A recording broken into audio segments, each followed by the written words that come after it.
संजय राऊत धमकी प्रकरणी मयूर शिंदेला अटक करण्यात आलेली आहे। या अटकेवरून आता शिवसेना आणि उद्धव ठाकरे गटाच्या नेत्यांमध्ये आरोप प्रत्यारोप सुरू झालेत। संरक्षण मिळण्यासाठी राऊतांनी हा बनाव रचला होता का असा सवाल आता विचारला जातोय, तर सत्ताधारी दबाव टाकून हे षडयंत्र रचत असल्याचा आरोप राऊतांनी केलाय।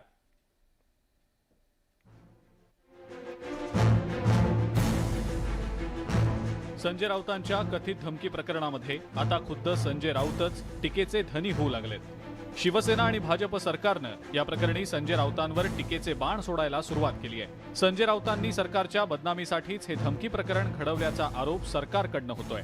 शिक्षण मंत्री दीपक केसरकरांनी धमकी प्रकरणावरनं संजय राऊतांवर निशाणा साधलाय। ही लोक कशी आहेत ह्यांचं खरं रूप जनतेसमोर येतं हे महत्त्वाचं आहे। राऊतांसारखा मनुष्य आपल्याच कार्यकर्त्याला आपल्यालाच धमकी द्यायला सांगतो, म्हणजे ही लोक कशी आहेत, या लोकांचे बुरखे आपोआप फाटले जात आहेत आणि त्याच्यामुळे ते किती घाणेरडं बोलत असतात हे आपण समजून घेतलं पाहिजे। मयूर शिंदे सोबतचे संजय राऊत आणि सुनील राऊतांचे फोटो सोशल मीडियावर व्हायरल झालेत आणि त्यामुळे राऊतांची कोंडी झाली आहे। धमकी प्रकरणाचा बनाव सरकारचाच असल्याचा पलटवार राऊत यांनी केलाय।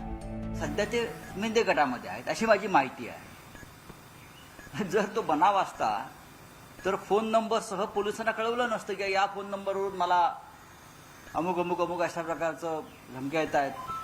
अलीकडे फोन नंबरवरून माणसं ट्रेस होतात, लोकेशन ट्रेस होतं। हे न समजत नाहीत की आम्ही का मूर्ख नाही आहोत। हा बनाव असेल तर हा त्यांचा बनाव असेल। मयूर शिंदेची गुन्हेगारी पार्श्वभूमी आणि राऊत बंधूंसोबतचे मयूरचे फोटो यामुळे राऊतांच्या प्रतिमेला मोठा धक्का बसलाय।